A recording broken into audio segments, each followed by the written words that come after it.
Subscribe करें श्री विकास गौतम जी महाराज के YouTube channel को और हमारे वीडियोज सबसे पहले देखने के लिए बेल आइकन को दबाना ना भूलें। जय श्री राधे। हमारे पास कई बार एक प्रश्न आता है कि हम अपने घर में 2 लड्डू गोपाल जी रख सकते हैं या नहीं रख सकते हैं। तो आज इस वीडियो के माध्यम से हम ये बात जानेंगे कि हमें हमारे घर के मंदिर में कौन से देवी देवता की कितनी प्रतिमाएं विराजमान करनी चाहिए, कौन से देवी देवता की कितनी मूर्तियां हम अपने घर में विराजमान कर सकते हैं। तो सबसे पहले आज हम जानेंगे कि हम अपने घर में 2 लड्डू गोपाल जी रखें या नहीं रखें। तो ध्यान देना, अगर आपके घर में 1 लड्डू गोपाल जी हैं तो आपको दूसरे लड्डू गोपाल जी को लाने की कोई भी आवश्यकता नहीं है। जो जिसके घर पर 1 लड्डू गोपाल जी हैं तो वो 2 लड्डू गोपाल अपने घर में क्यों लाना चाहते हैं? क्योंकि उनको ये लगता है उनके गोपाल जी छोटे हैं, उनको वस्त्र नहीं आते, या वो दूसरे बड़े गोपाल जी लेकर के आना चाहते हैं, वो उन छोटे गोपाल जी से संतुष्ट नहीं हैं। तो क्या गारंटी है आप जो दूसरे गोपाल जी लेकर के आओगे तो आप उनसे संतुष्ट हो सकोगे? इसलिए अगर आपके घर में 1 लड्डू गोपाल है तो उन्हीं की सेवा पूजा आप करें, आपको दूसरे लड्डू गोपाल जी को लाने की कोई आवश्यकता नहीं है। चाहे जितने भी बड़े आपके घर पर लड्डू गोपाल जी हैं, आप उन्हीं की मन से भाव से पूरी तरह सेवा करो, क्योंकि आप जितना बड़ा विग्रह लेकर के आएंगे, जितना बड़ा विग्रह हमारे यहाँ होता है, हमें सेवा अपराध का दोष उतना ही ज्यादा लगता है। आपके घर में जितने बड़े ठाकुर जी हैं, अगर आपसे कोई त्रुटि हो जाती है तो बड़े ठाकुर जी होने पर, बड़े लड्डू गोपाल होने पर, त्रुटि होने पर सेवा अपराध का दोष लग जाता है, जो कि छोटे विग्रह होने पर नहीं लगता।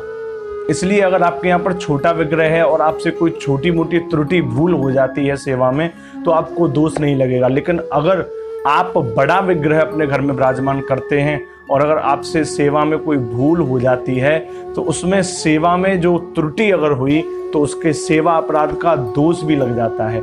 इसलिए आपके यहाँ पर जैसे भी लड्डू गोपाल हैं उन्हीं की सेवा पूजा करते रहें, क्योंकि दूसरे लड्डू गोपाल लाते समय जो आपका भाव है उसमें आपके घर में जो लड्डू गोपाल जी विराजमान हैं उन्हें आप छोटा समझ रहे हैं। भगवान को कभी भी हमें छोटा समझने की भूल नहीं करनी चाहिए। इसलिए अगर आप अपने घर में विराजमान लड्डू गोपाल जी को छोटा समझ करके बड़े लड्डू गोपाल जी लाने की सोच रहे हैं तो आप अपने छोटे लड्डू गोपाल जी की ही भाव से सेवा पूजा करें। अगर आपके यहाँ पर पहले से ही 2 लड्डू गोपाल विराजमान हैं तो ध्यान दें, तो फिर आपको दोनों ही लड्डू गोपालों की सेवा पूजा करनी है। फिर आप दोनों लड्डू गोपाल जी की सेवा करें, बिल्कुल भी कोई भ्रम अपने अंदर ना रखें, क्योंकि लड्डू गोपाल जी भगवान श्री कृष्ण के बाल स्वरूप के रूप हैं और उनकी सेवा पूजा एक बच्चे के समान की जाती है। इसीलिए 2 लड्डू गोपाल होने पर आपको दोगुनी सेवा पूजा करनी पड़ेगी। विशेष ध्यान रखें, अगर आपके घर पर 2 लड्डू गोपाल जी पहले से ही हैं तभी आप ये करें। अगर पहले से 1 है, नए दूसरे लेने जा रहे हैं तो नए गोपाल जी ना ला करके आप 1 की सेवा करें। लेकिन अगर 2 हैं तो आपको दोनों की ही समान रूप से, समान भाव से दोनों लड्डू गोपाल जी की सेवा पूजा करनी है। जिस प्रकार घर में 2 बच्चों की समान भाव से, समान रूप से उनकी देखभाल की जाती है, उसी प्रकार अगर आपके घर में 2 लड्डू गोपाल जी हैं तो दोनों की सेवा समान रूप से और उसी समान भाव से हमें करते रहना चाहिए। और प्रश्नकर्ता से भी हम कहना चाहेंगे कि ये प्रश्न अगर आप लाने से पहले कर रहे हैं तो दूसरे गोपाल जी ना लेकर के आएं, और अगर आपके घर पहले से ही विराजमान हैं तो उनकी सेवा पूजा करते रहें। दोनों की सेवा करें, किसी के भी कहने पर आकर के अपने भगवान को घर से बाहर ना करें।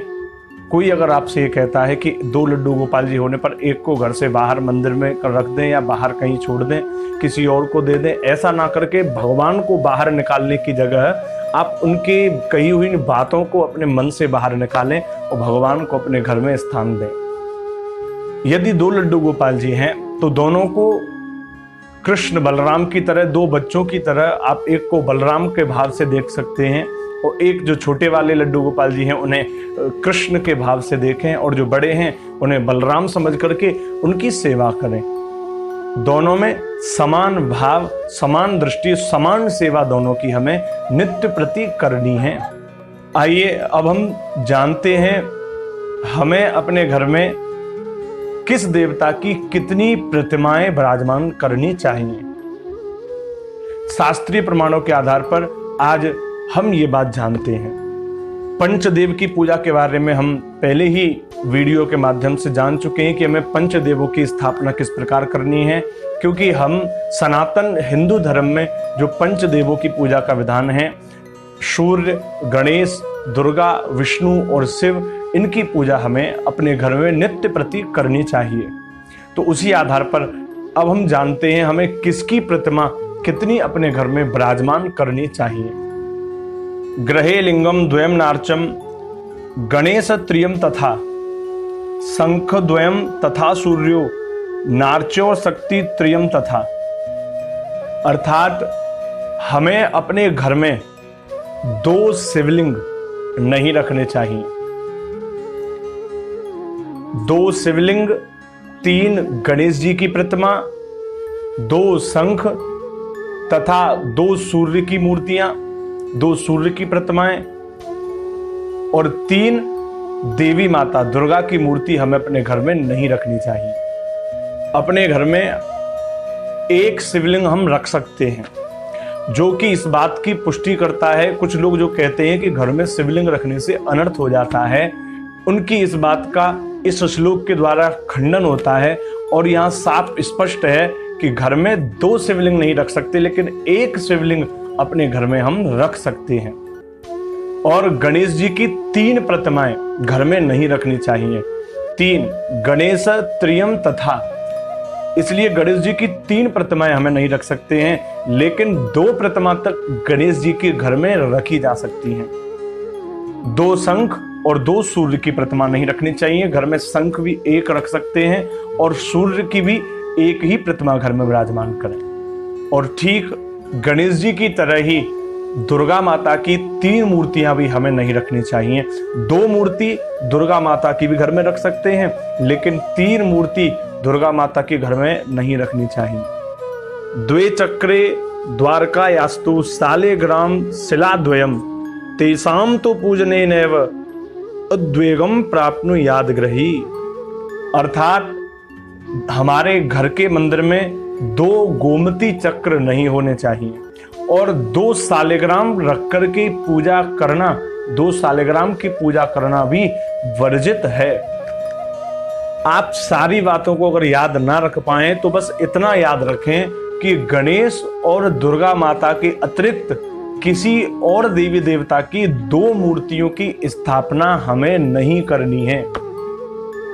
जितने भी देवी देवता हैं, शिवलिंग भी 1, शंख भी 1, बाकी सबकी प्रतिमाओं की स्थापना 1-1 रखें, लेकिन दुर्गा माता की और गणेश जी की 2-2 प्रतिमाएं घर में विराजमान कर सकते हैं। उनकी हम 3 प्रतिमा नहीं रख सकते।